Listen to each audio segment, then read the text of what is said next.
Magandang araw at magandang buhay, lalong-lalo na sa ating mga minamahal na mga senior citizens.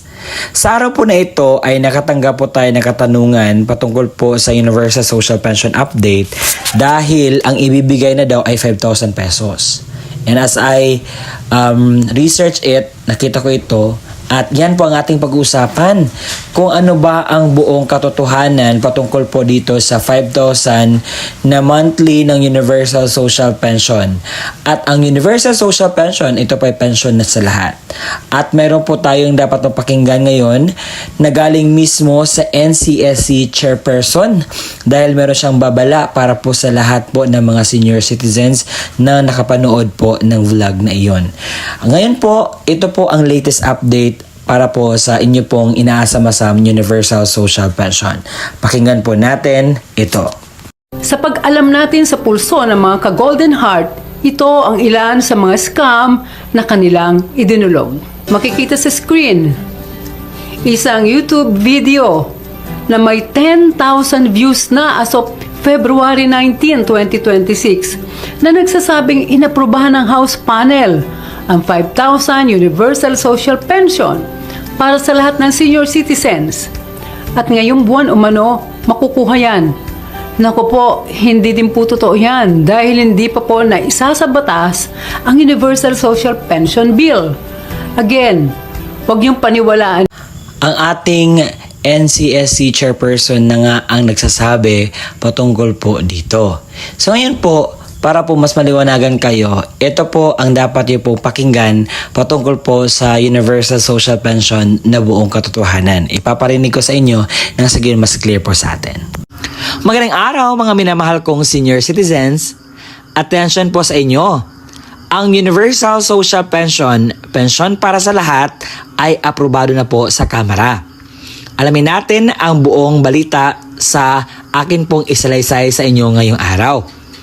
Dahil marami po tayong natanggap ng mga katanungan at kinakailangan po natin iyong bigyang pansin nang sa gayon po ay maliwanagan po kayo sa lahat po na pangyayari patungkol po dito. Dahil noong nakarang araw, ako po ay nagagawa ng vlog patungkol po dito at tad ako ng mga comment kung kailan ba ito, magkano ba iyan, dahil marami pong version ang lumalabas ngayon, 1,000, 2,000, 5,000, 10,000, napakarami. At ngayon po, akin pong ipaliwanag iyon na sa akin po mas klaro po sa atin. At sasamahan mo ako hanggang sa dulo dahil ang punto po ng video kong ito is ipaliwanag po ang katotohanan. Nang sa gayon po ay hindi kayo mawawala, hindi po kayo malilito at hindi po kayo mag-false hope kung kailan ba ito ibibigay, magkano ba ang tatanggapin at marami pa tayong pag-uusapan. Nang sa gayon po ay hindi po tayo mawawala sa anumang mga detalye ng balita po nating gustong matanggap. At kung gusto mo ang itong content, baka naman pwede makasubscribe ka sa aking YouTube channel.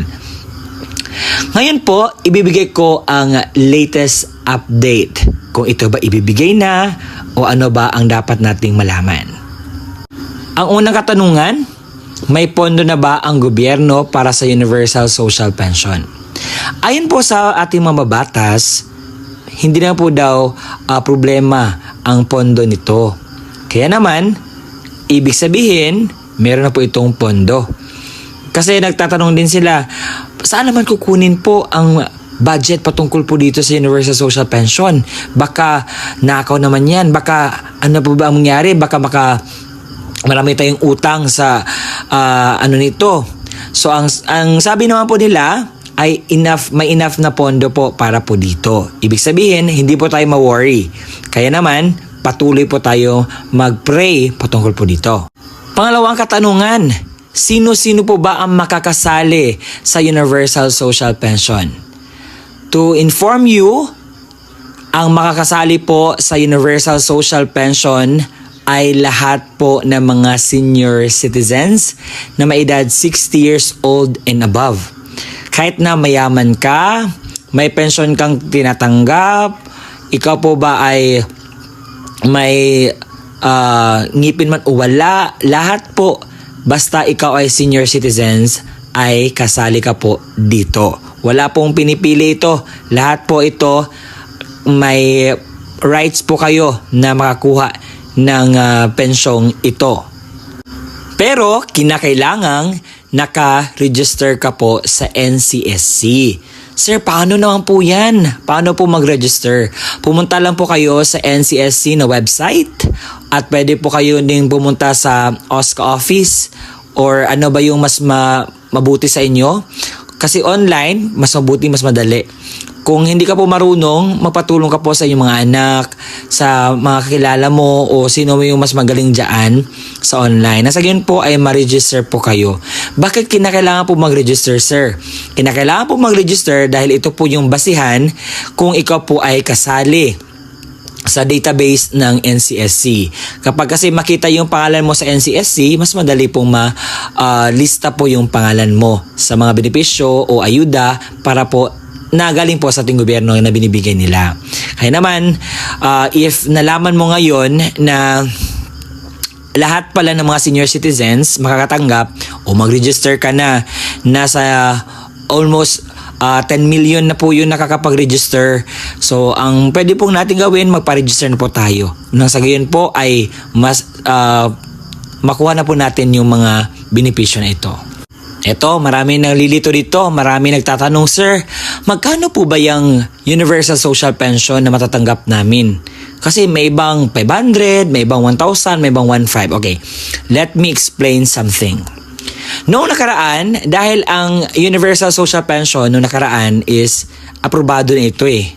Pero natulog lang ito sa pinatulog lang ito at hindi pinagalaw at hindi inapprove. Kaya naman, inulit na naman ng ating mga minamahal na tagapagawa ng batas kasi gusto nila talagang i-push na mayroong matanggap ang ating mga minamahal na senior citizens na pensyon galing sa ating gobyerno para rin sa mga senior citizens na walang pili kahit na ikaw ay may tinatanggap na pensyon, mayaman, mahirap, lahat po. So, ang matatanggap po noong unang push nila nito is 500 pesos per month. At ngayon naman po, dahil nakita naman po natin na sobrang mahal yung bilihin tapos 500 lang, so hindi po siya enough. So ngayon naman, they are raising it into 1,000 pesos per month. So mas okay naman siguro ang 1,000 pesos kasi kapag susobra naman, medyo mahirapan tayo sa pondo kung saan tayo kukuha. Kaya naman parang pinapa-approve nila is 1,000 pesos. Yung 1,500 naman is galing yun sa ni Ma'am Riza Hontiveros. Kasi plano niya is 1,500 kasi mas enough. Pero yung pondo natin mas kukulangin tayo kung susobra pa tayo sa 1,000. Kaya naman, yun po. As of this moment, yung planning is nasa 1,000 pa lang po. May nagtatanong sa akin, sir, kailan po ba ang payout niyan? Para naman ma-enjoy po namin yung binibigay ng gobyerno sa amin na pagmamahal. At yun po ang Universal Social Pension. So, as of this moment po, ang Universal Social Pension ay isa pang bill. Ibig sabihin, kinakailangan pa ito ng approval galing po sa ating presidente. Kapag na-approve na po ito, at may IRR na, may rules and regulation for implementation na, dyan po, that time ay meron po magaganap na payout. Pero sa ngayon po, pinupush pa lang ito ng ating mga gobyerno. Wala pa pong tawag dito, pirma galing po sa ating presidente. At ito po ay bill. Ibig sabihin, wala pa pong, hindi po siya ma-implement. So, kasi ma-implement lang isang bagay kapag ito ay tapos ng mapirmahan ng ating Pangulo. Pero sa ngayon po, antay lang po tayo dahil hindi nga ito tawag dito hindi hinahayaan ng ating gobyerno na makatakbo ang bill na ito kasi nung una pinatulog ito pero ngayon binuksan uli dahil gusto talaga nila na mayroong matatanggap ang mga senior citizens na pension or tulong galing sa ating gobyerno.